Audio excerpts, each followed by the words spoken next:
Ginulat ni Tanggol itong si Rigor matapos nitong nakita itong si Tanggol sa pinangyarihan sa pambubulabog nila Tanggol at Bubbles sa opisina ni Congressman Sibilya. Samantala huli nang dumating sila Rigor sa pinangyarihan ng gulo.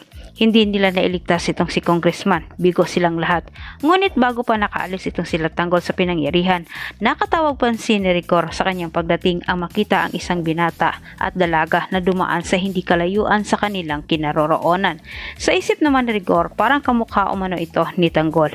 At dahil nakasuot itong si Tanggol ng sombrero, natakpan halos buo niyang mukha, ay hindi naman sigurado itong si Rigor sa kanyang nakita. At dahil nakasuot naman itong si Tanggol ng sombrero at halos natabunan ang buong mukha ni Tanggol, hindi sigurado itong si Rigor sa kanyang nakita. Gayunpaman, gusto pa rin niyang mabigyang linaw ang kanyang mga nakita, kahit humiling itong si Rigor sa loob ng opisina na tingnan umano ang kopya ng CCTV footage. Ngunit sa kasamang palad, sira din ito, kahit bigo naman muli itong si Rigor na tuklasin kung sino ang nasa likod sa pamamaslang dito kay Congressman. Habang itong si Tanggol naman ay tuluyan na nga niyang yakapin ang pagiging hitman dito kay Espinas. Kinausap ni Tanggol itong si Mayor ng Silda para sagutin ang lahat ng kanyang tanong sa kanyang isipan patungkol ito sa pinagawa ni Espinas sa kanya.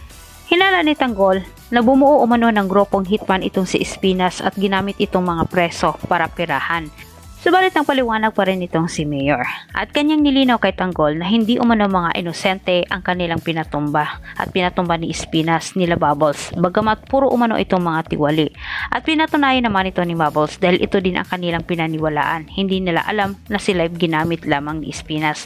Kaya nakiusap itong si Mayor dito kay Tanggol na huwag magtangka na suwayin itong si Espinas dahil nasa mga kamay umano ni Espinas nakasalalay ang kanilang buhay.